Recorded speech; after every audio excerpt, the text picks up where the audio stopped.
Hi Chris, how are you? Yeah, good morning, Rod. I'm well. Here we are in the eye of the storm. I think I've got the terminology right there. I've been mildly impacted by it. How about you? A little bit, yeah. There's lots of trees down around the place. We had one of those governmental weather warning things go off in the app. All the phones went off at the same time. It's quite a scary noise. I missed it last time. So, yeah, there's been some crushed cars around Swansea, that's for sure. There's some quite impressive pictures of that. No deaths or serious injuries as far as I'm aware, but yeah, other than that. Well, that's good news, no deaths. But what did the warning say? Is that one where they recommend you stay at home? Risk to life, stay at home. So I guess we must be on the fringes. We've got some very strong wind, we've got some trees down, but we did not receive that message. It must be quite hard to know when to send the message, because are they doing it based upon where you live? Are they doing it based upon your geolocation? I don't know how that works. It must be cell tower location, I would guess. If you were a visitor visiting an area, you'd want to have the alert as well, not just residents of the area, wouldn't you? So I think anybody in the red zone of Storm Dara got the alert, and if you were just on the peripheries, which I think you were really sort of Gloucester way, you were in the amber region, so you didn't get it. Right, okay, that makes sense. But yeah, hopefully all is okay. We may have some storm noise come through. My shed seems okay, but I can hear the noise whipping around outside. Well, let's hope we all stay safe. Shall we crack on and do some follow-up? Why don't we say it's episode 150 and it's the 8th of December. It is the 8th of December. We're getting towards our 3-year anniversary here on this podcast, you know. Is that right? Yeah. We started in January some 11 months ago. Wow, okay. Yeah. I would have guessed maybe 2, but 3. I'm pretty sure it's 3. Anticipated. Pretty sure it's 3. Wow. Anyway, let's do some follow-up and we can fact check that. You think we'd know. So this first story, Microsoft have said for a long time the only way you can get Microsoft Recall is to buy one of their Copilot Plus PCs. That's about to change, it would seem. This story is you can now try out Microsoft's Recall feature on Intel and AMD Copilot Plus PCs as well. So this will be on the latest generation of chips from those providers. And yeah, if you want it to record everything that's going on in your computer, I guess crack on and install the beta. I'm quite happy that this feature won't ever work for me, so I'm all right with that. Ever work for you even at work? They might offer it corporately for you. I don't have a PC, so as you know, I'm 100% an iPad person, which a lot of people, even in 24, give me a funny face, more so I think than they did in 2020, because there's just not many people that can make the iPad, I think, work for them. But no, I don't have a PC in my working life at all, which is why I got the maxed out iPad, because I know I will use it all day, every day.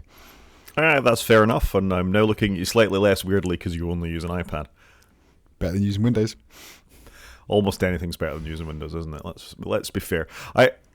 It's probably a bit of a rat hole for this early in the podcast, but I did have my gaming PC up and running again to try out Microsoft Flight Simulator and stuff like that. It drove me insane in about the space of 90 minutes. It was ignoring inputs, it was very crashy, it maxes out your internet connection, it wanted to stop and install drivers, the Microsoft Xbox app wants to update itself. It's just a horrible experience. And then some update installed in the background and I restarted it. And it tried to get me into install Office again, it tried to get me to sign into OneDrive again. It's just, it ignores all your settings and goes, right, let's begin again. If that's all they're going to be capturing with this Microsoft Recall thing, that you're continually rebooting and being offered Microsoft Office 365, have fun. Yeah, maybe that's their way of doing their developer logging and seeing what your experience is like. I hadn't really thought about that, but that does make a little bit of sense.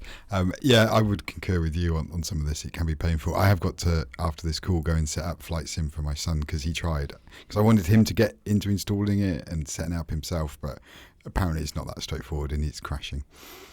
It's not an ideal thing. I keep meaning to look and see if it's on the Xbox. Anyway, we should save that for games. Should we talk about Brazil instead? Brazil. What's going on in Brazil? Well, we talked about this last week, that there was an injunction against Apple about anti-steering rules, if you recall, that they had to have links within the store to allow people to install Netflix and others, not necessarily in the App Store.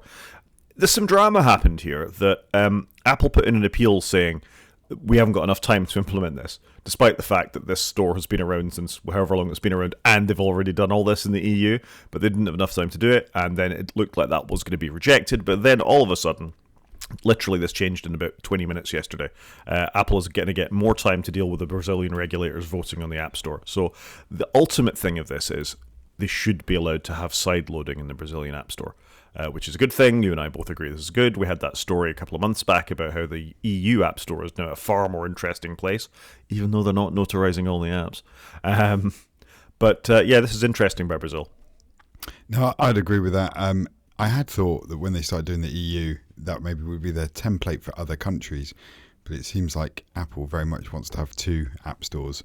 There's going to be the EU plus some other countries, and then everybody else in the main one, which is frustrating, I think, because I think the EU is the way to go, and Apple should do some self-regulation here. There's got to be a tipping point, I think, where they just go, oh, well, we can't keep maintaining all these different app stores around the world, and they'll just flip to another model. But it looks like they're going to fight tooth and nail till they get to that point. Yep, no, that's exactly what I was going to say. Completely agree with you. Yeah, it's an odd one. Anyway, well done, Brazil, fighting the good fight. And who'd have thought we'd still be on the side of big regulation rather than Apple at this point? I think we've got a few more years of this. We've got a few more. I wonder if we'll do this in year 6 of the podcast. Crumbs. Yeah, I can't think that far ahead. Moving on, OpenAI has announced a full OL01 reasoning model for £200 a month if you want to make full use of this particular ChatGPT Pro tier. With reasoning, which is interesting. Yeah, it's O1 is the name of the model. I don't get why they name their models such weird names. I guess it's better than going 1, 2, 3, 4, but at least if they did that, I'd know where we are in the iterative process. Is it better than naming them 1, 2, 3, 4? I mean, point releases, date releases. It's no better than Apple's, various iOS 17, 18, 15, wherever we are on the various OSs now. It's at least there's some sort of pattern to it that makes sense to them, I guess. So unlike the previous preview, O1 can now process images as well as text, so similar to GPT-4o, and is apparently much faster than the preview. They've got this event going on at the moment called 12 Days of OpenAI, where they're going to start doing a bunch of product launches. I mean, it's just going to be lots of large language models and subscription announcements, it would seem to me. Yeah, more revenue-generating options. What always amazed me with OpenAI, though, is the pace that they're getting things out the door. Like, how are they having so many different tiers, so many different models? And it blows my mind how they're doing it, if you know what I mean. They're just continually putting something out the door for a relatively new company. I know they've also had massive funding, but they keep pushing something out the door. There's barely a month that goes by where they've not released something. So I find that super interesting how they maintain that pace. Well, maybe they've got some artificial intelligence features helping them drive their code base. Is that what it is? And the machine is self-regulating. It's self-aware. That's the words I'm looking for from Terminator. Skynet became self-aware on. Do you reckon that's what OpenAI are going to come out and release? We've been self-aware for the last 2 years. We just haven't told you about it. We just carried on cranking the machine. Well, there's a difference between what they're giving to us and what they're running internally, right? I also wonder if a bit of a shine is beginning to come off some of these large language models. How many people on a daily basis actually rely on this to do their jobs, to do their studies, and to do the rest of it? I mean, I see it in work because students will submit things having used ChatGPT as their assignments and all the rest of it. But at the same time, it's very easy to tell, and that it's not sustainable. Even the students recognize they actually need to know things. You can't go about and go into your work life and rely on ChatGPT to do things for you in your day-to-day work. As a quick sort of vocabulary check, a grammar check, most people are accepting of it. But even I think you're getting a bit of pushback in things like search now, with Google moving to this model and ChatGPT not being the veracity of it being difficult to prove. We're kind of at a tipping point, I think, with the general public and their acceptance of these things and what they're pushing ahead and trying to do. No, I would agree with that. I'm still seeing a lot of people using it for fun things and the odd thing rather than it becoming baked in. I've certainly seen that with Copilot in my corporate life. I've had to play with it, but I haven't used it a huge amount. The one thing I'm seeing AI related that people are using is the ability to record your meetings and transcribe them and send over that later, which I don't think I like. Like, why do we need to record every meeting? What do we do with all this data? We're just saving more and more data. I don't know if I like that. I'd rather maybe don't keep the recording but keep the transcription. That's a lot smaller, makes a lot more sense longer term, I think. Yeah, I think that's reasonable. I mean, the odd meeting, if you've got to keep minutes and you haven't got somebody to take the minutes, it makes sense. I agree with you. The transcription is generally good enough. Mac Whisper, which we use to sort of transcribe the podcast, just so I can find time points within it and coughs and sniffles and things like that, has been a terrific boon to me. But I don't keep it.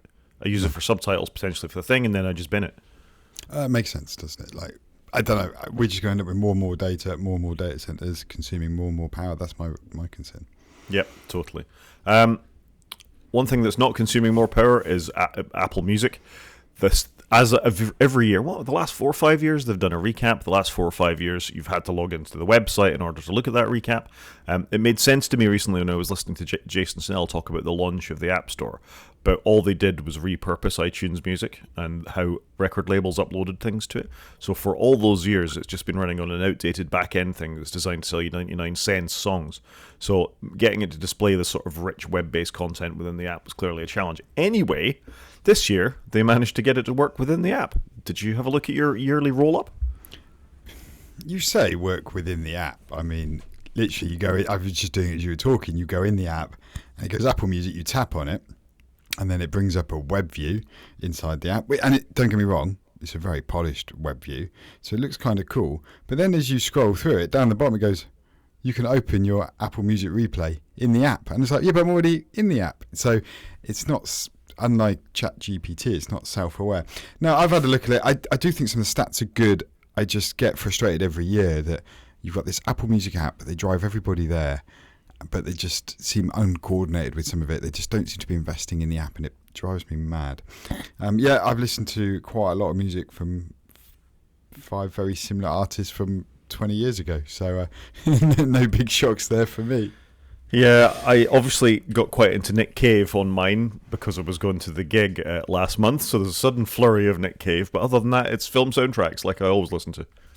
So mine has recently been taken over with Doves, the British band called Doves. They've got a new album coming out, so I've gone back and listened to all their previous albums and listened to their new song, then a bunch of Stone Roses, quite a bit of Oasis and Blur, it was very much big when I was growing up in my teens, and then a bit of Ian Brown at the end, which obviously links into the Stone Roses. So probably not too different to what it is most years. I do listen to a lot of other random stuff, but that's obviously the big hitters for me. Well, the new Cure album came out this month, and it is absolutely terrific. What a fantastic underrated... Well, they weren't underrated. I think they were just a bit more underground back in the sort of early 90s up to Friday I'm in Love when they finally had a number one album. But what a terrific band the Cure are. Musically perfect, really good with the show. They've sort of stand toe-to-toe with some of the biggest names in rock and roll for me.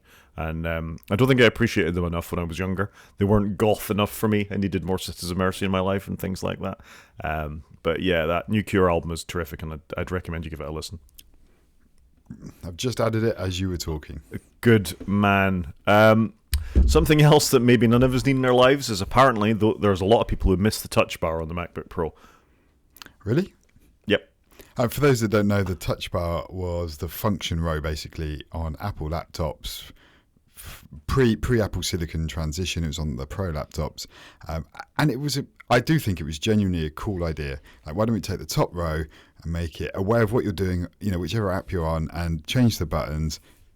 Sounds great, doesn't it? And it was really high-res screen. It looked cool, and obviously it just did not really go well. So Apple did it. They didn't really invest in it. It never really moved on. But I thought it was a cool idea to begin with. But I've never owned a laptop with one. And obviously it's gone away with Apple Silicon because nobody wanted it. I don't think you're right. I think the very first MacBook Pro still had the touch bar on it because they just literally banged an Apple Silicon chip into that. You are 100% correct. So it went away once they redesigned the casing. You're correct. They left all the casings the same, didn't they, really, for Apple Silicon? But yes, somebody's made a new one, which, I don't know, I still think this is cool. Like, part of the programming me would quite like to play with this, and... Oh, that's interesting. Verge now have a subscription that's just popped up in Rod's sharing screen, and they seem to very much want you to subscribe there, Rod. How do I get rid of it? I don't know. I've gone on the Verge a little bit, but I'm more dip in and out. But anyway, somebody's brought out a new touch bar, which does look kind of cool on the face of it. Maybe this will be good for a desktop, because looking at the screen grab you had there, the bar's just sat on top of the keyboard.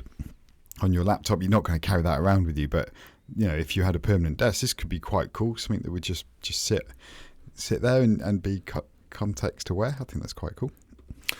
Yeah, so I was mixed on the touch bar. I had 2, maybe 3 laptops with it, so I got quite used to it by the end of it. And most of the time, it was useless to me. I quite like the ability for it to have scrubbers on there. If you look at the screenshot, there's a volume scrubber, for example, on the left-hand side, so you could very quickly sort of get quite fine-grained access to your volume up and down. And that was true if they were playing videos. It was true if you wanted to change the backlight or the screen backlight on the keyboard or on the screen itself. So that was quite handy. But Apple never really invested in it. It never became a very cool thing that that was compelling. And the other thing I don't think they made enough of a thing about is any sort of haptics on it. It would have been quite nice if you felt little bumps when you sort of ran your fingers over the keys, the virtual keys, as they would change between apps. I do know a couple of people that really, really liked it and were a bit sad when it went away. But for me, the function keys are all that really need to be there. It'd be quite nice if Apple made it a bit easier to map what their functions were. But, this isn't a thing that needed to come back, I don't think. I agree with you. I think Apple never invested in it enough. I've put a link in the show notes to the Kickstarter page, and it does look kind of cool. It's $120, but I do think this is probably something I'd end up buying or backing, and then I probably wouldn't use it that much. That would be my concern. But I think conceptually it's quite cool. And there's various other versions you can back where it costs a bit more money. I think the idea is cool. I just wonder how sticky it would be. How much would you really use it? But I guess it's in some ways a little like one of those Stream Decks where you can have loads of buttons. Well, I was just about to say that a Stream Deck or that new Logitech MX Creative, whatever it's called, gives you a lot of this kind of stuff. Like, so the purpose of these devices is if you're podcasting, then you can assign a bunch of shortcuts to a button. So if Chris and I were starting to podcast, I could write some scripts, press one button, and it would launch OBS, it would make the FaceTime call, it would start Audio Hijack Pro recording, and you could have another button on there that would mute all your mic inputs, which would actually be really useful for the situations where Chris and I cough and sneeze. But I don't feel that this is really something that I need in my life as a Mac user. I'd agree with that, and I quite like Logitech things. I'll just put a link in the show notes to it. The Logitech one is £200, but it does look kind of cool. Maybe with my incoming new Mac, maybe this is something I could go for. Maybe we need a separate discussion about these sort of extra buttons and widgets and things for your Mac, rather than sort of get lost in the weeds right now. There's been a few reviews on this online. Maybe it's worth we do a little bit of research on these things and come back, and the Stream Deck. Yeah, maybe that's something we could do over Christmas is potential Mac accessories. It could be quite cool. That would have been a Black Friday show, wouldn't it? Maybe it's a January sales show instead. Shall we talk about Vodafone? Vodafone, yeah. So I popped this in because I think we've spoken about Vodafone and 3 a little bit.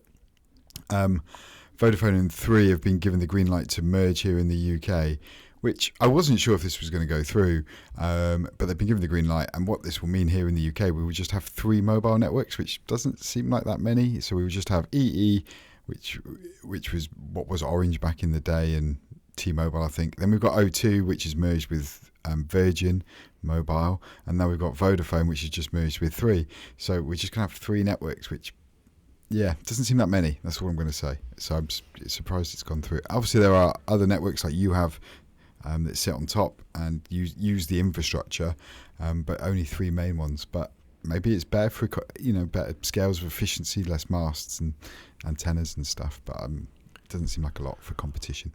No, but at the same time, I can't think mobile technology is cheap.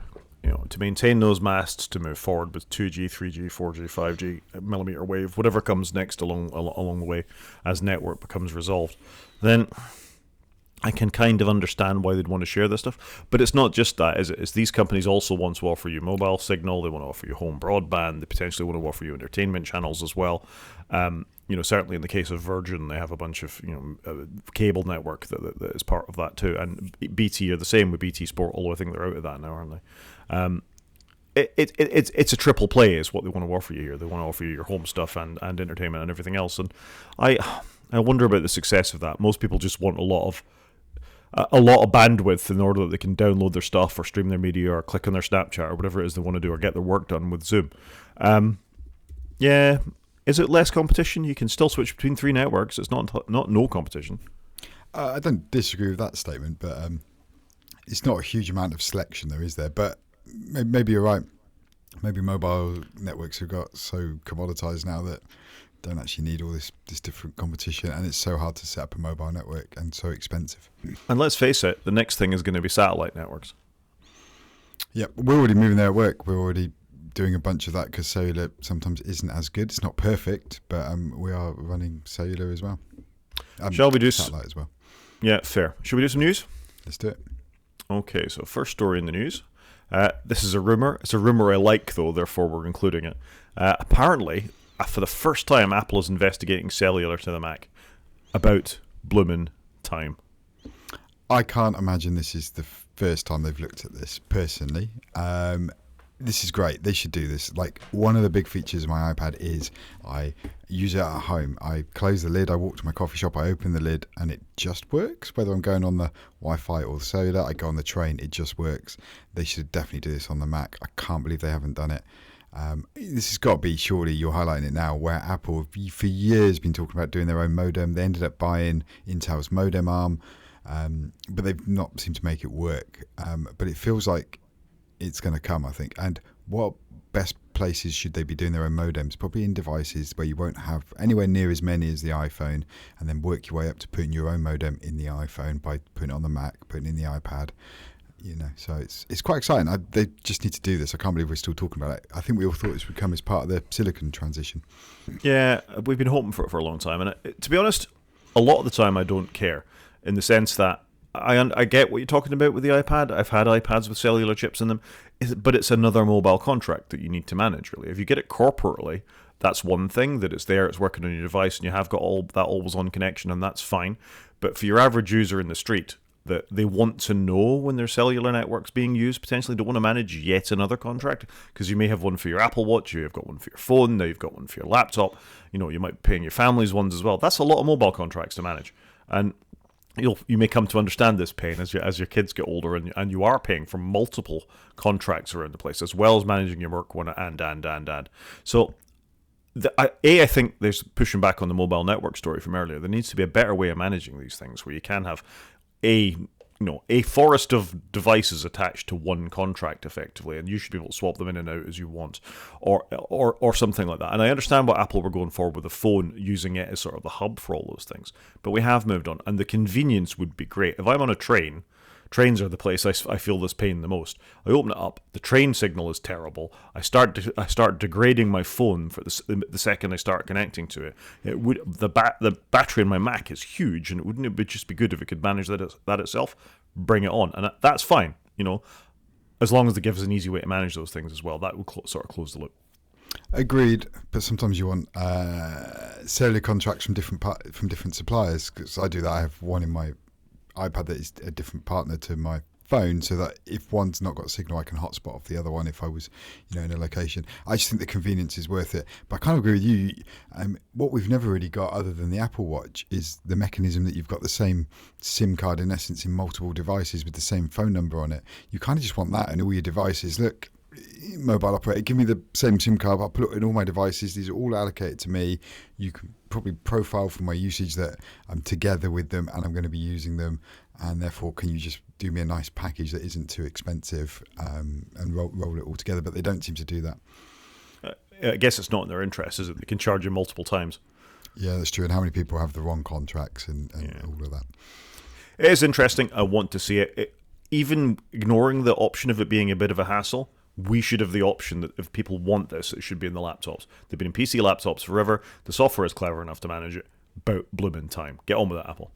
Yeah, agreed. Because one of the biggest mobile phone operators, in the world, they seem to have taken a long time to stick this on their Mac platform, which is bizarre. Absolutely. This next story isn't technically a tech story, but it's just horrifying to me. So one of the larger healthcare providers, insurers in America, is called Anthem BCBS. And I just find the concept so weird as somebody who's resident in the UK and we have the NHS, that as a health insurer, they're mandating how long people can be anaesthetised for when they're having operations. So if you're in the middle of cardiac surgery, for example, they will only allow you to anaesthetise them for 45 minutes, otherwise they won't pay out on the health insurance. I am flabbergasted by the thought of this. So I am not a medical person, as we know, and I usually keel over at the thought of anything medical. But you're telling me that my health insurer is going to tell me how long I need to be anaesthetised for, rather than the people, the anaesthetist doing the operation and the surgeons. Surely I'd rather them tell me than the bean counters? Well, this is it. Surgery sometimes goes wrong, or needs a bit longer to do something, or something unexpected pops up. So to have the health insurer say, no, this is a 50-minute operation, you took 51 minutes, therefore we're not paying out on it. it just blows my mind completely. It's all been pushed back on all the rest of it, and they've realised that the messaging on this isn't good. And there is a bit of subtlety here. In America, they actually have anaesthetic nurses rather than anaesthetists doing some operations. So they call them anesthesiologists rather than anaesthetists, as we would have in the United Kingdom and elsewhere in the world. And that's not to say there aren't anaesthetists in the United States as well, but they have this class of healthcare providers who do this. But it doesn't matter. They're still the expert in the room when it comes to keeping the patient pain-free and asleep. And it has nothing to do with health insurance companies as far as I'm concerned. It's just part of the operation. And if ever you wanted to realise how broken the American healthcare system was, look at this article. I'm completely with you. This is absolutely bonkers to me. My mind has been blown. There you go. That's why I put it in. I think it's... And sorry, Americans, we don't have this in the United Kingdom. It's free at the point of delivery. We can have private health insurance as well, but the fallback is always the National Health Service. And for all of its problems and all of its issues, things like this just make you realise how bonkers other healthcare systems can be. Yeah, agreed. Bonkers. Bonkers. We were going to do a story about the Mac's dock and menu bar, but I'm going to skip over that because we might talk about that again later. And instead, we're going to talk about the iMac rivaling Surface Studio 2 Plus. Did you see this story? Yeah, I did. And I must confess, so the iMac, as we all know and love, is the all-in-one. Microsoft did a Surface Studio. It looked amazing. Base had a very skinny base, and you could move the screen down and have it as a drawing tablet, move it back up. And Microsoft are discontinuing it, which is a bit of a womp. I must confess, I've seen very few of them. I have seen them in some receptions, a bit like you see an iMac in a reception in a nice fancy office. But it's a bit of a shame because it does feel like this kind of desktop is just going away, which I'm not sure I like.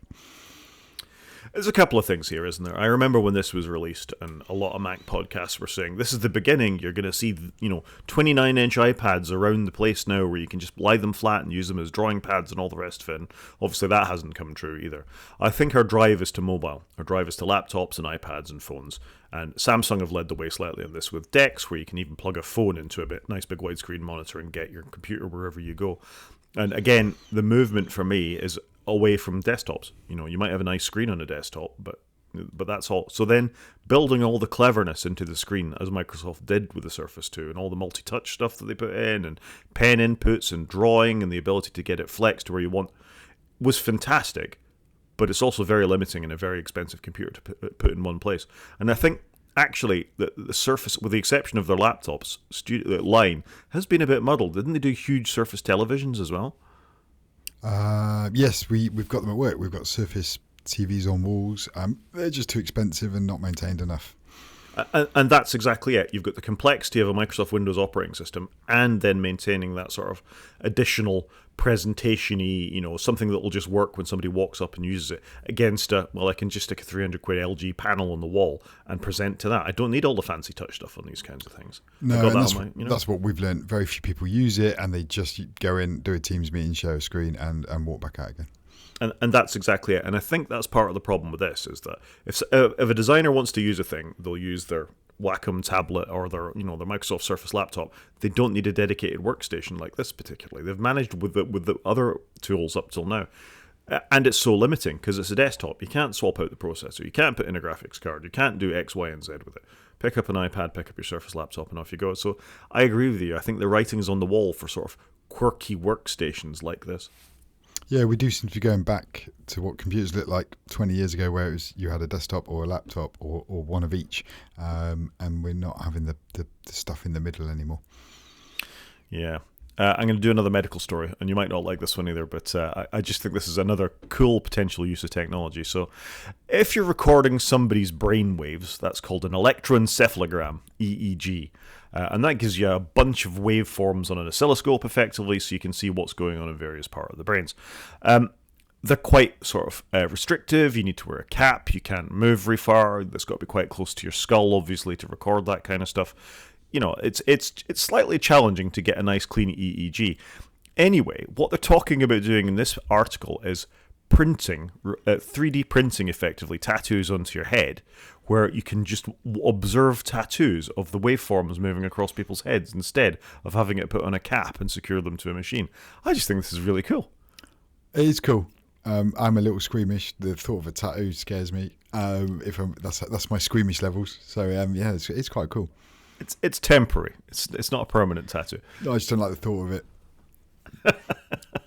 But, for a healthcare provider or us trying to understand better how brainwaves are affected without actually having to be confined to a place where the EEG cap is connected to your head, this is just an incredible piece of technology.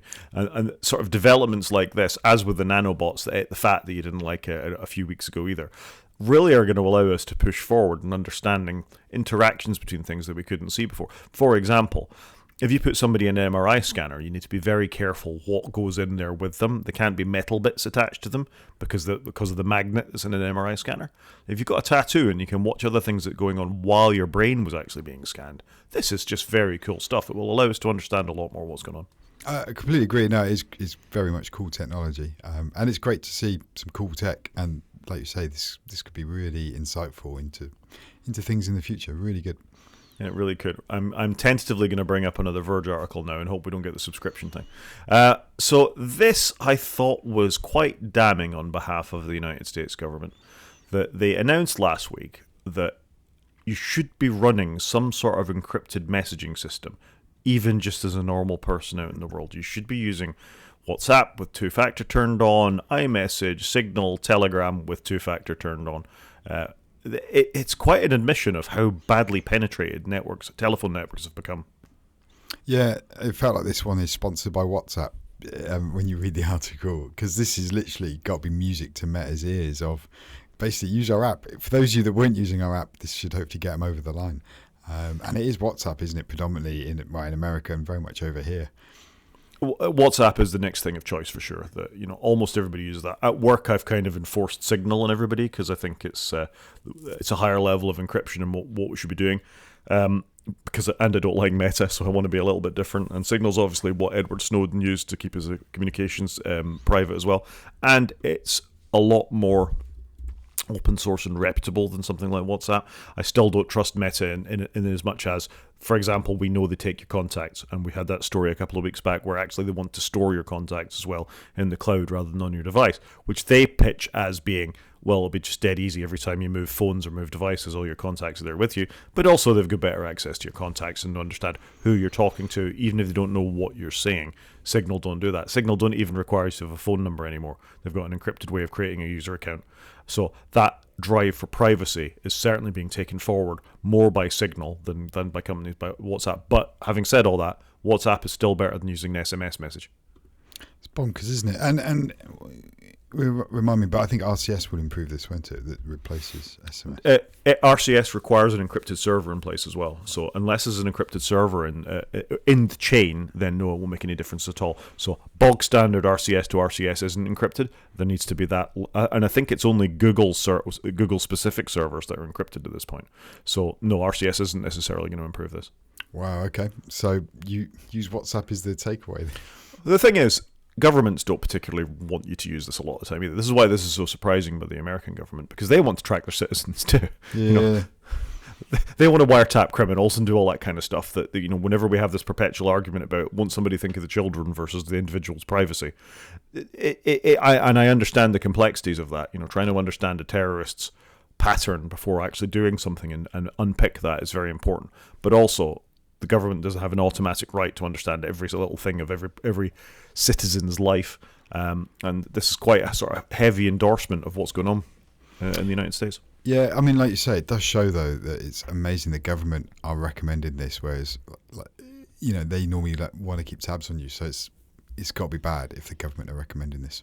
Yeah, very much. Another thing our government in the UK is potentially looking at is Apple's browser rules and the Competitions and Mergers Authority. Markets Authority, always get that wrong. You should know. You tell us, which one is it? Competition and Markets Authority, yeah. There you go. Anyway, they're actually going to investigate whether Apple is being non-competitive with its browser policies. And again, Well, surely what's there to investigate? If you're on the iPhone in the UK, you can only use Apple's engine. How's that not? Why does this need an investigation? The answer's there. The EU have already, concluded this. Why do we need to pay for another investigation that goes on for a couple of years and just go, yeah, the EU called it, we should do what they're doing and force Apple to allow any browser engines? I don't understand what they're going to investigate, but... 100% agree. It's interesting. The one thing I like in this little thing, though, is strategic market status. And that's that's the British version of gatekeeper status that the EU had, is it? That's kind of brackets monopoly, isn't it, is what you're saying there. Yeah, it totally is. We know this is going on. And again, this is Apple. This is UK just following the EU and Brazil and Korea and others that have realised, actually, there's some very dominant forces out there. And now we need to do something about it. It's a bit late, but at least they're finally getting on the bandwagon, I guess. Yeah, completely agree. Hopefully something will happen and maybe we'll get a bit more choice. 2025, year of choice. Is that what you're badging it as? Absolutely not. It's the year of the Linux desktop, don't you know? The year of the desktop. Yeah. Shall we do our last story in news? We've got a car one. Have you seen Jaguars rebrand? Yes, I have. I don't really know what to comment on this. There's obviously been a massive backlash. So here in the UK, Jaguar, it's a prestigious brand, loads of heritage, and they've basically come out and gone, we've got a new logo, which they announced last month, and then in a month's time, in December, we're going to announce what our first car might look like. What I found utterly bizarre is they're not going to do anything for a year. Then you can't even go and buy a Jag anymore. They're stopping all production, they're pivoting the company, and maybe this is what they need to do to get the company to operate for the next 100 years or whatever it may be. But it just seems mind-blowing to me that this is what they're doing. And they've released shots, as you can see on the screen, of this prototype, which looks like something from a futuristic film kind of thing. I don't know. I don't know where I stand on any of it, if I'm being honest with you. I don't know. I find the whole thing really bizarre. And I don't really know what to say on it. I don't like anything I've seen. I'm not crazy on the logo. I'm not crazy on this concept car. But what are they actually going to ship in 18 months' time? I think that's more, for me, that's more the question. Yeah, there's a lot here, isn't there? I mean, the first thing is ditching 100 plus years worth of heritage and going all in on electric, which is fine. I think Jaguar have struggled to find themselves in the new world of, if you want to buy a reliable luxury car, you go and buy something German or something Japanese. That's fundamentally what you do. Increasingly, you might go and buy something Korean as well. And Jaguar have struggled. They don't have the sporty thing to fall back on as much anymore because they haven't had that much success, sporting-wise in a very long time. And in the UK, at least, and probably around the world, they have something of a perception of not being the most reliable vehicles in the world either. So that's sadly, that is true. That's a perfect storm of things. And if you really look at Jaguar's history, they've made some beautiful cars, absolutely gorgeous cars. They've got an amazing heritage in motorsport. But we have to go back to the E-Type, really, to think of a car that was sort of truly revolutionary, evolutionary for Jaguar. And I don't know if you watched Mad Men back in the day. Yes, I love Mad Men. Mad Men was a terrific show, but that sort of said it all when one of the characters goes to commit suicide and tries to do it with the Jaguar and it won't start. And I think that sort of perception of the brand very much hangs over them. That even a beautiful car like the F-Type, which is a stunning looking vehicle, I'm sure it's very reliable, I'm sure it's very fast and all the rest of it. Actually, wasn't it featured in one of the last Grand Tours, I think, when they went across one of the deserts? A terrific vehicle. But I wouldn't buy one, and you wouldn't buy one. And I suspect most performance car enthusiasts wouldn't buy one. You'd go and buy a Porsche, or you'd go and buy, a Lexus RF, or something that, or a Lamborghini, or a Ferrari, or any one of 100 other brands that have a better cachet than Jaguar does. So I think they've got nothing to lose by doing this. I think they've done it really badly, having said all that. Yeah, you've got to admire their boldness. And that Jaguar is part of Jaguar Land Rover, so I guess they've got that other business propping them up while they're going to go through this period. Maybe the writing's been on the wall for them in that they've had very lean sales, and therefore this is the right thing. So I kind of implore that. I'm amazed they didn't do all this in the background whilst they carried on functioning as a business and then pivot. But they're clearly going to do something completely different. But I don't know. I don't know. And I don't really know what this concept's showing us because it looks like a car nobody would want. But I don't know. This is a car you'd be embarrassed to drive in Gran Turismo, frankly. And I the image I've got on the screen, I'll try and describe it for listeners. You've got the driver's side on the left-hand side, passenger side on the right-hand side, 2 seats that are definitely computer-generated and nothing else. The whole thing is absolutely computer-generated. There's not a lot of actual functioning attempts to make this look like a human being could get into. But the bar that goes down the middle of it that sort of segregates the passenger and the driver, I mean, it's like one of those things in first class that you see in airplanes to sort of separate the seats out. Why would you want this in your vehicle, a high bar at that level through the, you can't rest your arm on it.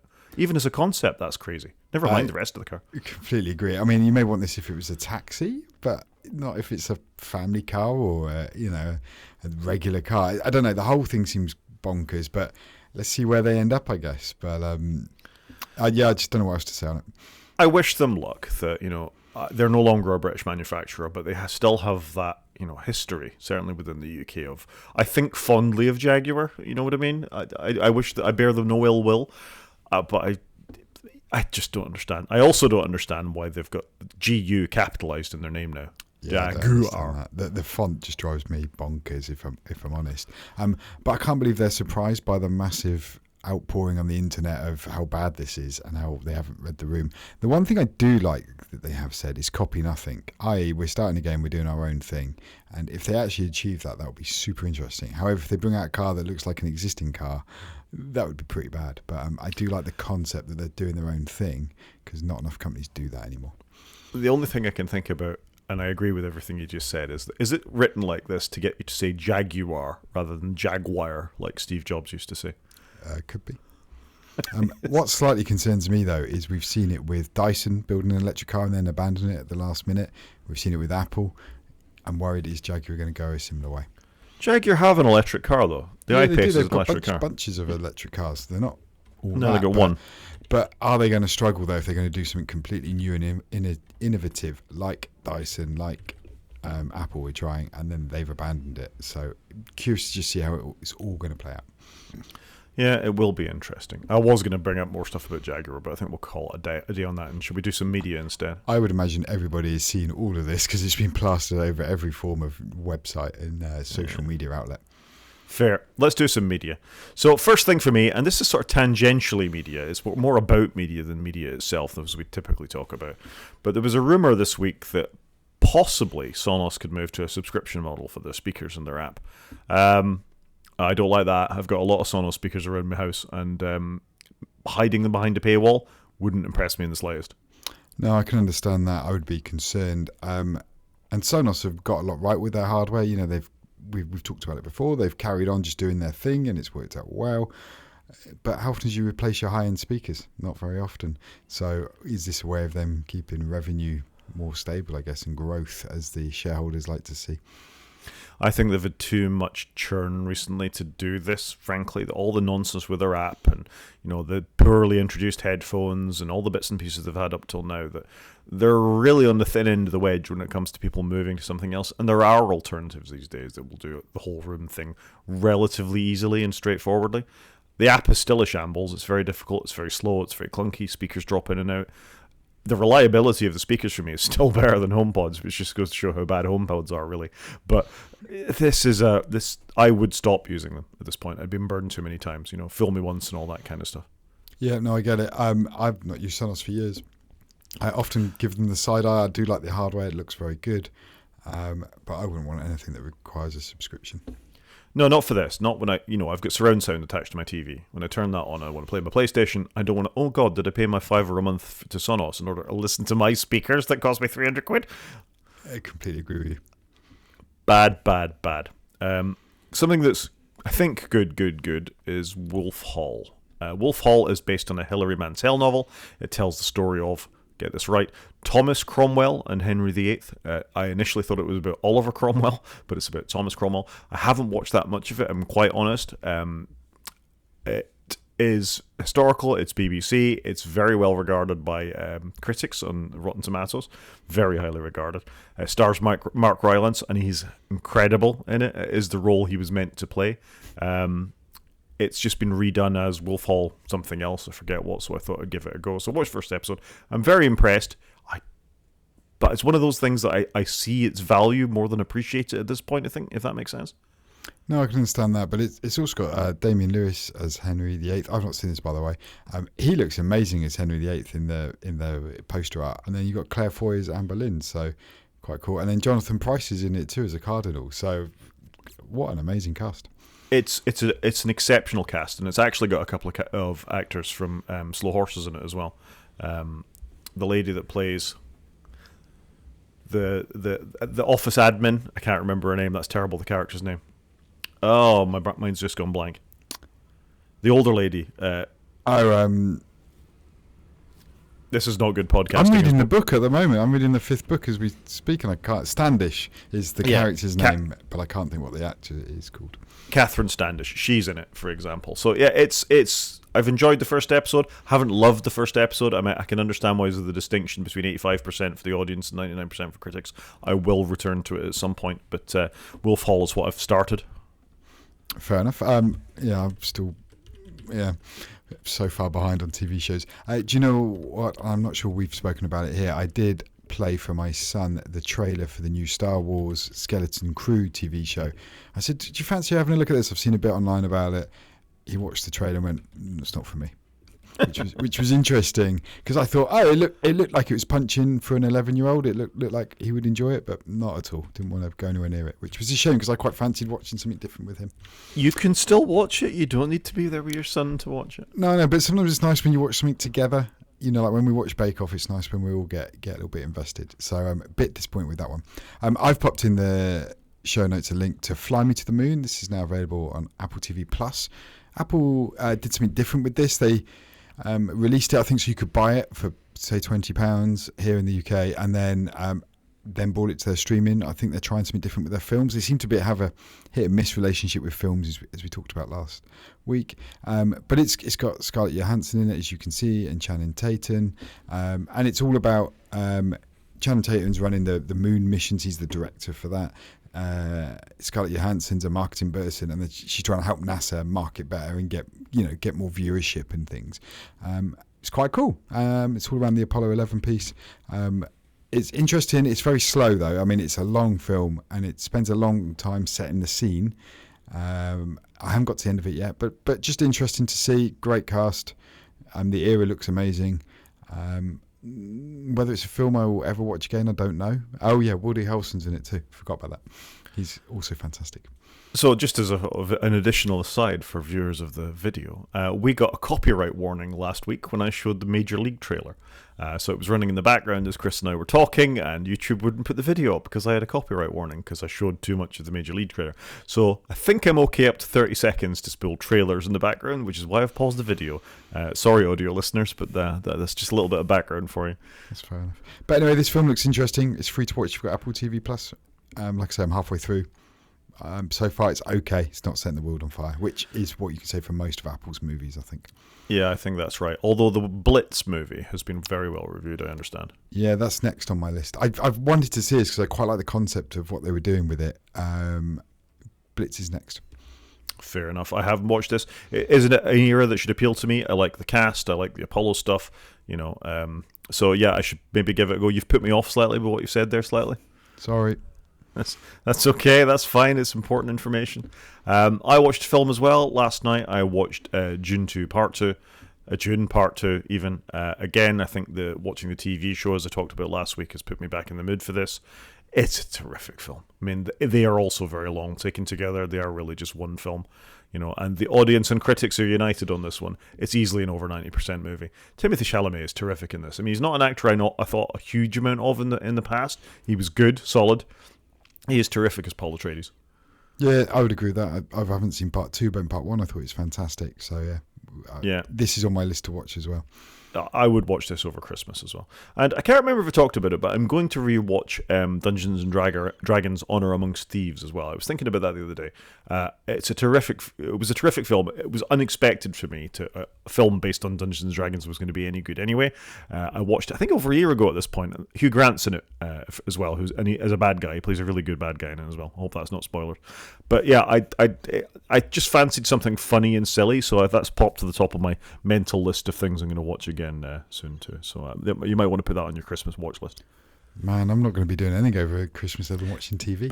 It's actually something you could watch with your kids as well. It's not particularly violent or sweary or anything like that, and funny. That is a bonus. That is a bonus. Have we run out of media? You got anything else to tell us? No, we're out of media. Should we dive into games? I will just reiterate. Go and listen to the Cure album. It's very, very good. Let's dive into games. So first story, and I don't think we'll go into this in too much detail. We might actually save it for another show when we talk about the potential repercussions of this.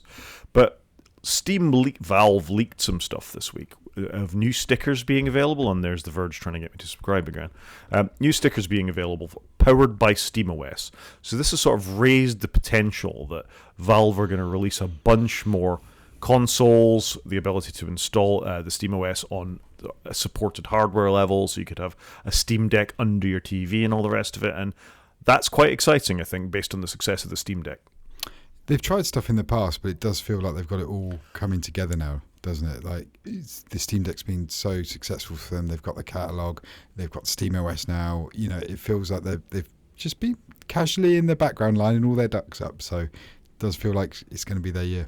I think the difference is Proton, how many things they got working now. Old Windows games, even new Windows games, working under Proton. That's what's made the difference. They didn't have this last time. They were relying on Microsoft to do bits and pieces, and there were very few Windows games that ran under Linux to do this. This is super interesting, the fact that Proton is now good enough. Not in every situation. You're not going to go playing Call of Duty via your under the, although I suspect if they sold enough of them, they might be eventually onto an argument with some of these other bigger companies to change the kernels to allow the anti-cheat, because that's the biggest problem with things like Call of Duty is kernel-level anti-cheat that sits there between them.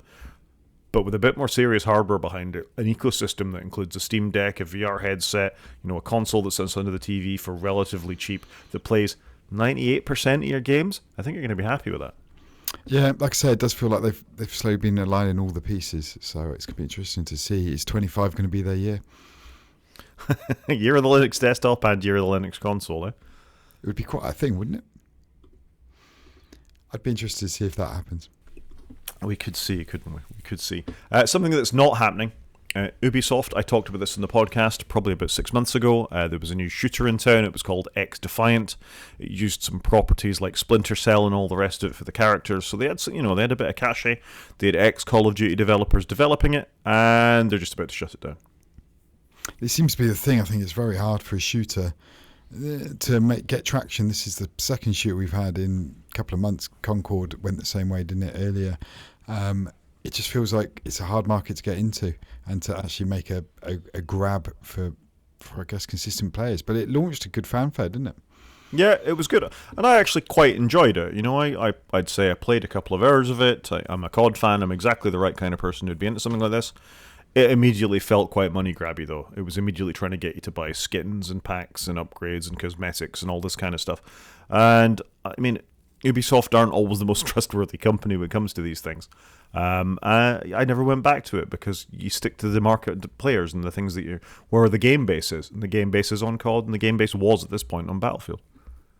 Yeah, that is the problem, isn't it? It's hard to get in, but it feels like they're going away in the right way, though. They're giving people that bought Founders Editions refunds.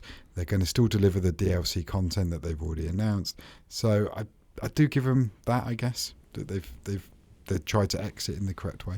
Yeah, I think that's fair. Something that's gone very right, however, is PlayStation, which this month, is 30 years old. Yeah, that is bonkers, isn't it, that the PS1 is 30 years old. Yeah, I mean, I am a bit upset about this. I do, and I remember the PS1 coming out. I bought a Sega Saturn, and my mate next door had bought a PS1, and why are you buying that? You buy things from the established game maker. You don't buy from some random. All right, Sony's a great company for making cameras, but they're never going to make a good console. Yeah, you might have called that one wrong, mate. Well, put it this way: 6 months later, I bought a PlayStation 1, and. The thing that made me do it was Gran Turismo. That's what made me buy a PlayStation. I went to a friend's house, he had Gran Turismo, I put it on, and I was blown away by how good it was. Whole reason for my buying a PS5, Gran Turismo. Fair. Love it. The other thing was... I've consistently played for 2 years. Not to go off on too much of a tangent as well, but PlayStation made gaming cool. I remember going into nightclubs, and there were PlayStations in nightclubs, and the visuals were there, and they were showing Wipeout, and they really hammered home that it's okay to be in your 20s and play computer games. And that wasn't something I'd ever been comfortable with growing up, Video games were for kids and then nerds and nobody else. And me sitting playing Doom as I was at this time, on my PC, compared to people firing up Wipeout or Crash Bandicoot or Gran Turismo or whatever came, or Tekken was the other big launch title as well. Virtua Fighter, Virtua Racer. What was the other one? Ridge Racer. Ridge Racer was huge on the original PlayStation as well. There were some cracking games on the original PlayStation.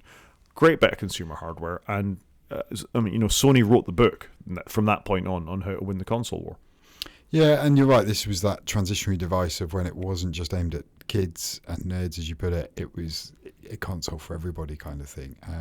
And that's when adult gaming became more of a thing. And obviously, here we are 30 years later, and adult gaming is huge now. Because you want the adults with money that can afford the expensive consoles, the games. And gaming is, not just something you leave behind when you're at 10, 20, for example. It carries on with you for the rest of your life. It does. And you think all the mothers and sort of casual gamers who now game on their iPhones and all the rest of it, how much of that is down to Sony making gaming acceptable? Yeah, that's fair. It is. I don't know if you've seen it on your PlayStation, if you've logged in this week, but they've also brought back a feature update, they called it, where you can make your PlayStation make all the noises of all the consoles going back to the PlayStation 1. So you can choose at login, do you want it to sound like a PlayStation 1 when it boots up? It'll give a more PlayStation 1 interface, or 2, or 3, or 4, or the 5 as it stands at the moment. I just think this is a lovely nod to their heritage. This is cool. It's nice when like you say, there is a nod to heritage. I think it's quite a cool thing. So I didn't know this was a thing, so thank you for that. And once this is over and I can kick a kid off a PlayStation, I'm going to go and check this out. Well, I've done it, and I've set my PlayStation 5 to look like a PlayStation 1, which is quite nostalgic for me, particularly the launch, and you get a little 30th anniversary logo when you log in as well. It's a nice little shout out to their past. For me, it would probably be the PlayStation 2. That was the one for me. It was a good console. It was a fantastic console. You could buy an add-on for it that gave you networking, Ethernet networking as well, couldn't you? And with that add-on, you could also put a hard drive in it as well. Yeah, I remember that. I think I've still got a PlayStation 2 in the loft, in fact. I must have sold mine donkeys years ago. You don't keep your tech, mate. You don't keep your tech. I don't keep tech. I generally shift it along because I generally don't touch it. And I usually want the money to buy the next bit of tech. So that's how I am. Next up on our list, Commandos, just a very brief update. It has been delayed. It was meant to be coming out in 24. And I was getting concerned. They haven't said anything. We're in December. And then they came out and said it's been delayed to March 25. And there's a whole bunch of stuff we're doing, which if they're going to do all this stuff, I worry they've got enough time to do it. But I'm really keen on this game. I'm waiting for it to drop so I can go and buy it. I love the demo. So I'm a bit sad it's not coming just now, but I'd rather them take their time and get it right because I'm looking forward to playing this and I can wait a few more months. Fair enough. Should we do a main show? Yes, a main show. So this is based upon some work I was doing this week for my parents, and I thought maybe it would be an interesting topic for anybody out there that has got two people using one iCloud account on multiple phones, which is how this has started out. I don't know why we ever did this. My brother and I are kicking ourselves. So our parents were logged into two iPhones with the same iCloud account. Because, and this is probably an older generation thing, and I've got this similar problem with my in-laws where they share an email address, whereas that's what you did back in the day. The family had an email address. And here we are many, many, many years later, about 20 odd years later, and that shared email address doesn't make sense anymore. And actually, you want people to have individual email addresses and individual messaging. So anyway, our parents were sharing the same iCloud account in essence, and we've been putting it off to split them because it just felt a bit too tricky to do. And my brother and I said, right, we'll do it over Christmas. And I thought, we don't want to spend our Christmas time sorting out iPhone separation accounts and iPads and laptops and what have you. So I bit the bullet and I did it this week. And do you know what? The long story short is it wasn't that bad, because my first point in the show notes is plan, and make a list. And as soon as I got a list, I just thought through the steps, which I've listed out in the show notes. It was actually quite straightforward. So what I was dealing with was Mum and Dad both have an iPhone and an iPad and a laptop with the Windows iCloud account in it. So I just thought through everything. What I was doing was I set my mum up with a new Windows laptop, so I installed her new account on that, and this was the problem. My dad's account was the primary one, so I installed the iCloud account on that, got it all set up, but you can't actually create an iCloud account on the Windows desktop. You have to use an iDevice to create a brand new account. So I then fired up an old iPad, set it all up, and got my mum up and running. So she had an account. She had that start piece, if that makes sense. And then I started thinking through the steps. So first off, I backed everything up, make sure the iPhones are backed up to iCloud, the iPad, etc. Barely touched my dad's phone in this process, because all I'm doing here is trying to I was explaining to my parents is I'm digitally separating you, because they couldn't understand what we were trying to do. So backed everything up. Then once I'd got my mum's new account set up, I could then go onto my dad's phone and go, right, create a family and add my mum in as a family member. So big tick there. They can then share location. You can then share any family purchases, so it's a big tick there as well. Then I could go into my dad's Find My account and share their AirTags that they use for when they travel. Can I break in and ask about the shared purchases? That was a serious problem for me back in the day when I tried to do this I can't remember who I did it was doing it for. I think it was a colleague at work. Who gets the purchases? My parents got maybe one purchase, so there was not much in there. I think they use a lot of free apps, so this was actually not really a thing. This was probably more a thing back in the day when you weren't paying for subscriptions, I think, for things. But anyway, got that set up, so just enabled shared purchases, so that, and I do it with my family. If I buy something, they can just download it. They barely do, to be fair, because my kids want very different things from their phones than what I want. But that was all actually quite easy to set up, and it actually made this separation a lot easier, because you can share purchases, you can share your location, you can share AirTags now. When I first bought AirTags, you couldn't share them; they were just linked to one person, so that helped. I then went into iCloud photo sharing. It's in settings, and I could share the whole of my dad's album with my mum, because she'd had access to it anyway. So I shared all that, and I set the default so that all photos become shared by default, which is fine because that's what they were doing anyway. So at that point, I said, right, I think I've got all the server-side iCloud set up. So I put my dad's phone on one side. I took my mum's phone. This was the bit I was dreading. I made sure it was backed up, and then I reset the whole thing. I did debate, do I just leave her phone as it is and switch the iCloud account over? But I just thought that would cause me untold pain. I thought it'd be quick in the short term, but untold pain further down the road. So completely reset her phone. I've got that later. Rod's just put Apple Pay in the notes. I will touch on Apple Pay shortly. So reset my mum's phone. That did not take very long. And as part of the reset process, it does force you to back it up as well. So did all of that, started fresh. And then as soon as it came up, I logged in with a relatively new iCloud account that was obviously linked to my dad's account as part of it. And then logged in. And this bit was actually quite straightforward, because I wanted just to make sure that when you go into the messages settings on both phones, that their phone numbers had been removed from each other. So that actually worked without me really needing to do anything. And Rod, I know you and I have struggled sometimes when you try and uncouple iCloud from a mobile phone number, but instantly Apple must have had something goes, oh look, this person signed in with this iCloud account. I will remove that cellular phone number from the old one. So that all worked immediately. So the phone was up and running. And what I had done, actually, and I should have mentioned this under the plan stage, is I took screenshots of all the apps my mum had installed on her phone, so I could go back and re-download them. So I went off and did that. So I downloaded a couple of apps she had for reading local news, and she likes the BBC Weather app and things like that. So I downloaded all of those. That worked. And obviously any passwords that they had saved were in my dad's password vault, so I could bring those over to my mum's. A big thing my mum didn't have, though, when I opened the phone app, there was any contacts, because they were all in sync to my dad's iCloud account. So I sent over, just by text message, I tried using AirDrop, but it was very hit and miss, but just text over the contact card, the VCF file.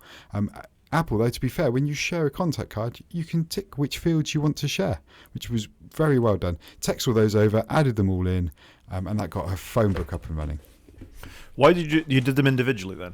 Yeah, I couldn't see any way of selecting multiple ones, and they don't have a Mac. So I think this was the only way I could easily do it. And we're talking about 50, so it wasn't a huge amount to do. So that got mum up and running with the phone. Next up was wallet. So I think they'd been sharing my dad's cards previously with Apple Wallet. They don't use the wallet a huge amount, but I want them to have it as a backup. So I just added mum's cards on their own. That took a few minutes to do, and I made sure I set up a default card and Express Travel, even though they may not use it, but at least it's all set up ready should they use it. And the wallet bit was actually far easier than I thought it was going to be. I don't know why, I just thought, it's going to be a pain. It's another thing to do. Then next up, my mum was very concerned about car parking, because to go into our local town, you need your car parking app. I've linked to it. This app is absolutely horrible, but it's the app you've got to use to park where we live. It's trying to do everything for you, and every time you book a car parking space, it's trying to upsell you a text message notification for 20p, or it's just a horrible app to use. So I got all that plumbed in, made sure I added the number plates in for the cars, because I've got 2 cars. Got that set up, done. Done the phone book. So actually it was all coming together. I then went through and made sure I added in emergency contacts, in case phone's locked and shares an accident, which is myself and various other families. I then added legacy contacts in too. You can do this, if you can't get into somebody's iCloud account and they're no longer with us. So it's just things like that, just making sure I ticked all that.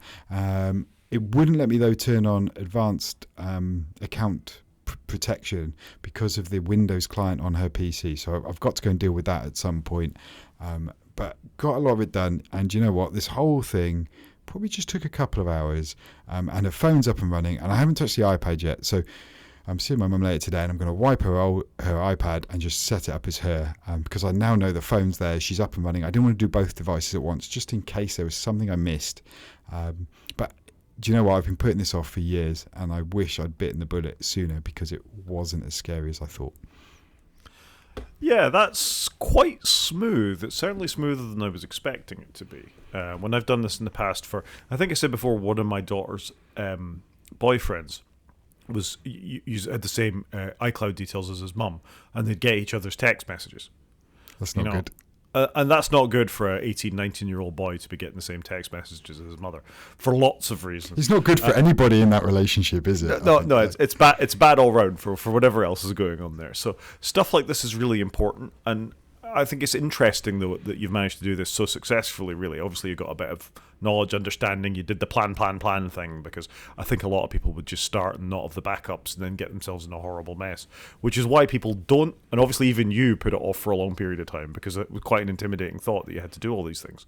I think it's fair play to Apple for making it simpler to do that, and they realize this is a problem that they created. If they'd sort of planned for multi-user devices right from the start, iPads that lots of people could log into. What a thing on a computer, imagine. It could have made things an awful lot easier, couldn't it? 100%. And I think actually a lot of recent advances have helped, like the sharing AirTags, sharing photo albums. Those things just made it massively easier. Oh, and one thing, apologies, I forgot to mention it. With the photo sharing, you can once I let it all run through and upload all the photos and everything, you can dedupe any photos, because on my mum's laptop I uploaded another library of photos, and I thought actually I'll just let the dedupe thing run, and then I can just remove out any duplicates that are absorbing lots of storage, because I wanted to do the family piece, so they pay the extra £1 a month for slightly more storage so they can back up their phones, and I wanted them to just be able to share that. So I think a lot of what they've done with family sharing, photo sharing, AirTag sharing have made this process a lot easier. But you often see it with people, don't they? They go, oh, look, my child wants an iPad. I'll just give them my old iPad. They don't reset it. And I think the biggest thing I've learned with children is they need their own identity much earlier than you realise. You may give them an iPad when they're, say, 5. You need to set that up as them when they're 5. Even if it's a second-hand one, wipe it, set it up as them, because you are just making a problem for your future self, as I've demonstrated here. But not that bad to do. That's my biggest takeaway. If anybody's thinking of doing this, do it. Plan it. Make sure you set aside half a day to do it. I would 100% recommend this. No, I think that's good advice. And I also think it's good advice for the time of year we're at, where you're likely to be getting a loved one or a friend or something, a new device, and this is your chance, to figure these things out. And it's never too early to start. Apple do allow you to have child accounts where their purchases are restricted, the screen time can be managed, although I think the screen time app is a shambles. We should probably want to talk about that at some point as well. But this is a good thing. It's a good exercise to have been through. It's a good thing to understand. Yeah. And like I say, just so much easier than I'd appreciated. And hopefully this has made my future life a little bit easier now when I do set things up for either of my parents. So yeah, it wasn't too bad. I'd recommend somebody put aside half a day to do it, and you may well get it done a bit quicker. Good. So that's iCloud. It looks like you have a second question for us to go through here. Yes, so I do have a second question, and this is a future problem, so probably quite quick, but I was just asking for a steer. So my father-in-law was coming over later. I finally convinced him to buy a new MacBook. He's got a MacBook Air M2 coming. We went for a terabyte hard drive. That was the biggest thing holding him back. So he needs to back up all his photos on it. Big photographer, my father-in-law. So he's got the last ever MacBook Pro that came with the DVD drive in the side, pre-Retina. So it gives you an idea of how old it is. It's about a 12-year-old machine. I think it's as old as my eldest son because he bought it when he retired. And for years I've been asking him to upgrade it because I said you'll get lots of performance, and obviously with Apple Silicon now. So he's bought that. It's been delivered. It actually used the site I recommended to people, KRCS, because they had a Black Friday sale, and they do 0% interest financing over 12 months. So he's bringing those two laptops over to me later, and I need to ideally just get everything off his current Mac onto his new Mac, all set up as him. I'm amazed, in fairness to Apple, how well the old Mac has run, because it's not got to version 11 of the OS, so it's running like version 10.15, I think, if I remember correctly. So we've got 11, 12, 13, 14 and 15, so that's about 5 years worth of OS updates, but all the iCloud infrastructure has carried on working, so it's not pushed him there. But anyway, I'm going to get these two devices. So one's obviously very old, one's obviously very modern. How should I do this? I was thinking I'm going to plug them both in on a desk. I'm going to make sure they've got power. One's obviously got old MagSafe. One will have new MagSafe or USB-C. And then I was thinking, well, do I Ethernet it? The old laptop's got Ethernet built in. I've got a USB-C to Ethernet adapter, because I think that will be the most common way of hooking them up and should be quickest to do transfers of tens of thousands of photos. Yeah, that's going to be slow. You don't do this over Wi-Fi. No. Absolutely don't do this. Especially on the old device, because it will be N, whatever N was at best. It's probably not even N. It's probably AC or something like that. I wouldn't, or even before that, G. G was before that. Yeah. Oh, yeah, it could be G. G came before N, and then AC came after N, if I remember correctly. Yeah, it did. And now we've got 6E, and now there's 7 even. So things have moved on again since. Absolutely don't do this over Wi-Fi. In fact, Ethernet is probably the fastest way, because the I/O on that device, even if you plug in a USB. And I've got no Thunderbolt to view, because in the old days you might have done Thunderbolt, but the old laptop will have USB 2. The new one's going to have USB-C 4. Yeah, it'll be 5 gigs, 10 gigs at least on the new one. Thunderbolt 4. Wow, okay. It might even be 40 gigs on Thunderbolt 4. So they're on a different league. Do you have to run Migration Assistant?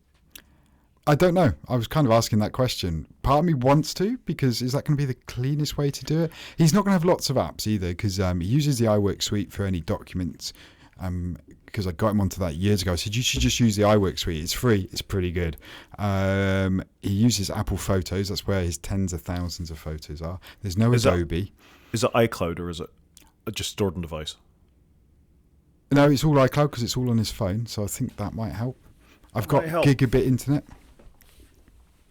Yeah, I mean, there's sort of two choices. Well, there's 3 choices. If he had a time machine backup, you could back up from that and restore from that. I do have a local time machine backup. So when my father-in-law comes over, because he's got so many photos, I time machine his device, usually over Ethernet, because his laptop's so archaic, to my Synology. So I just take a backup for him.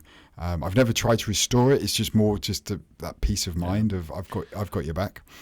I think the path of least resistance is just use Time Machine, and hopefully everything comes over. My inclinations, because it's me, is occasionally start again, because it has been such a long period of time. There will be cruft in there. I know. But I'm worried if I start again, will it cause me pain? He lives about an hour away from me, near my office actually, so it is possible I could pop in after work. But I think in my head I was thinking of using laptop migration in essence. So when you boot up both Macs, you launch Migration Assistant on the old one, you launch it on the new one, and you basically go, here's my new one, just grab everything off that. One thing I was going to do though when I plug them into Ethernet is just make sure I turn off Wi-Fi on both devices to force it to use the Ethernet to talk to each other. I think it will anyway. It's always meant to default to the faster thing. So it should anyway. Migration Assistant I've had success with in the past. I've used it on a couple of laptops. It's always worked okay. Yeah, Migration Assistant, I think, is probably the way to go. You do have the luxury that you could always just nuke it and start again if Migration Assistant goes poorly. You don't lose anything on the old laptop. is the thing. If you find you've done Migration Assistant, you'll have an idea how long it's taken. If everything looks like it's working, I suppose your job is done. I mean, obviously not all your accounts and things like that come over perfectly. You'll need to log them back into the odd thing again. But at least his browser favorites will come over and all that. It's Migration Assistant is not as good as upgrading your iPhone from the previous one. There will be quirks like that. Yeah. So it's not a panacea. It's pretty good, but it's not a panacea. You've got me questioning myself. So I think coming into this call, I was thinking, I'm going to do Migration Assistant. Why wouldn't I do Migration Assistant? But actually, do you know what? Because most of his life is in iCloud, why wouldn't I just iCloud it all back down? I've got gigabit internet. Well, it will take a while to do iCloud. It'll need to reorganize his library. You could even just take his iCloud photo library, the blob that is the iCloud photo library, because that's already zipped up effectively for you, and just drag that over, copy that directly over from one machine to the other with Ethernet. But even if he leaves my house without it fully downloaded, they've got good internet where they live. You could just leave it plugged in and going. I could drop in on Tuesday when I'm passing and make sure it's all updated. Yeah, I'd still be inclined to move his iCloud library over manually, because that's the big thing. And once that's... Because what's going to happen is he'll open up his Mac and he'll go, where's all my bloody photographs? He's got so many, I'm not sure he'd know if they weren't all right there. And I wonder how iCloud works. Does it download the latest ones first? I don't know. I don't use iCloud Photos enough to be able to be an expert on that, but I do know they're all on that laptop, and you can just do an iCloud library import, couldn't you? You could dump the whole thing over, do a little bit of Googling about how to do that, and just dump the whole thing over. And then the most important thing is there for him. Interesting. So, is there anything else I need to do? Any other default settings that are going to be different and new? So what I think I'm going to do is check the size of his iCloud photo library when I get the laptop here and work that out. I think all the apps, he's got so few apps on this thing that I don't think that's going to be an issue. I'm slightly nervous with the version of Photos he's running and the version of Photos we're on now is going to be so out of kilter. That's probably the biggest minor concern. But you're right, I'm planning very much to get him on his new laptop and just put his old laptop on one side and say, look, just hold on to it for a couple of months, make sure we've got everything up and running, and then I'll set you up, I'll wipe it and we can give it to somebody or recycle it. Yeah, I mean, I'm doing a little bit of reading, on-the-spot reading as we're going, and if it's a really, really old version of iPhoto, then you need to do an import rather than sort of open in. But it looks like it should be more or less supported. My feeling would be looking at that. It's only the photos that really matter. His bookmarks and stuff aren't going to be anything particularly... Well, they're going to sync via iCloud. Does he just use Safari? Yeah. I'm not sure. There's settings you need to turn on a new Mac to say download all my photos. I've bought so many laptops over the years that they don't all download again. To the new. It's only when I go and look for them, and then I scroll back and I'm like, this stuff's missing. So my temptation would be to copy all that over and do a little bit more research about it. Okay. Yeah. That's fair. Yeah. I'm going to have a look at it, I think. Like I said, I'll see how big it is. I can probably just drag it over the network. It probably wouldn't take that long. And again, try the Migration Assistant. If it all looks like it's gone swimmingly, then fine, you can walk away from it. You have nothing to lose. Whereas if you do find yourself in a really weird state where things are broken and things aren't working, nuke it. Immediately nuke it and just copy the photos library over and then set it up as a new laptop. You have nothing to lose. Because he can walk away with his old laptop at the end of the day and say, I'll do it again in a day or two. No harm, no foul. That's true. Is there anything I should clean up on the old laptop before doing Migration Assistant? I'm guessing not. No, just go for it. Yeah. It will tell you if things aren't supported. Because I don't really want to install Rosetta as well on the new one. I'm trying to force him to have all the new stuff. You're very against Rosetta. It doesn't make any difference. I guess so, but it's just nice not to have less stuff running if you don't need it. That's all I was thinking. It's not running unless you do need it, though. That's it. It's just in the background. The first time he goes to install some app that you don't know that it works and it doesn't work, you'll get it the next. What's this Rosetta thing? What? Think about it. That's a fair point, actually. I need to plan ahead a little bit. Make your life easier. The fact that for the one thing that he uses all the time, for my father, it was some stupid scanner application that he's got to make his old Canon scanner work. Installed Rosetta on his new Apple Silicon, happy as Larry, never heard from him again. Your tech life will be easier if you just get those things installed now. It's no skin off your nose. It takes almost no resources up. It's not like some awful old cronky bit of software not supported by Apple, is it? Rosetta is a thing. Yeah, that's fair. All right, I think you've convinced me there. Good. Anything else in technical follow-up? No, I think that's it for now. I'll let you know next week how I get on. App of the week? Do it. App of the week this week is called Skeets. I'm quite into my Blue Sky at the moment.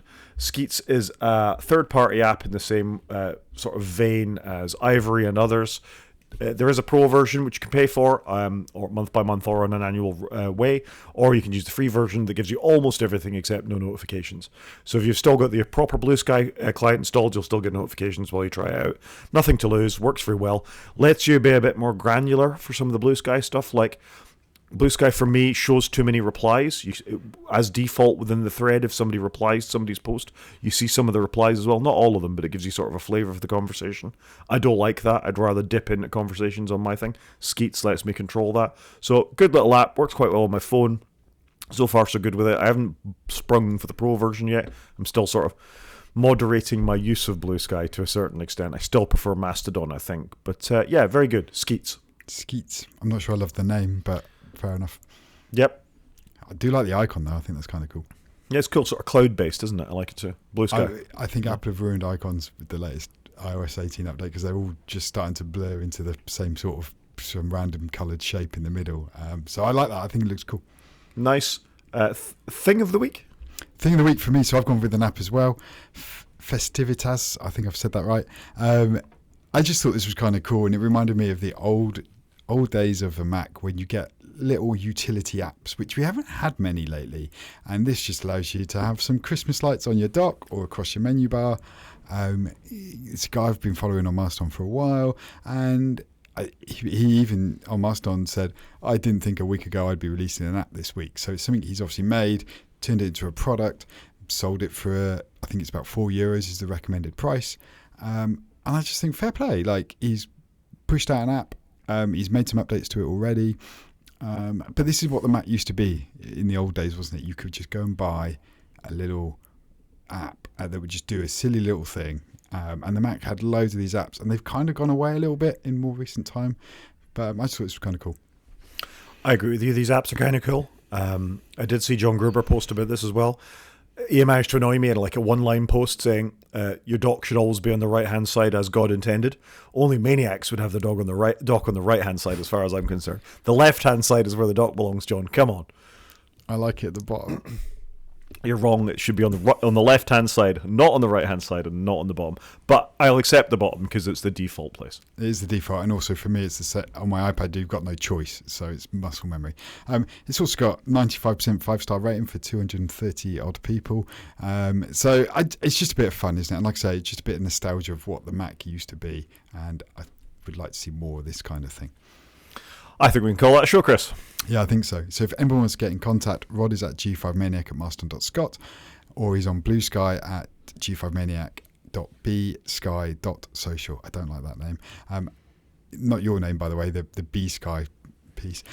I am on Mastodon at _CGP at mastodon.social. You can watch from YouTube by going to our website and clicking on the YouTube link, or you can drop us an email at wakefromsleep@protonmail.com. Talk to you next week, Chris. Cheers, Rod.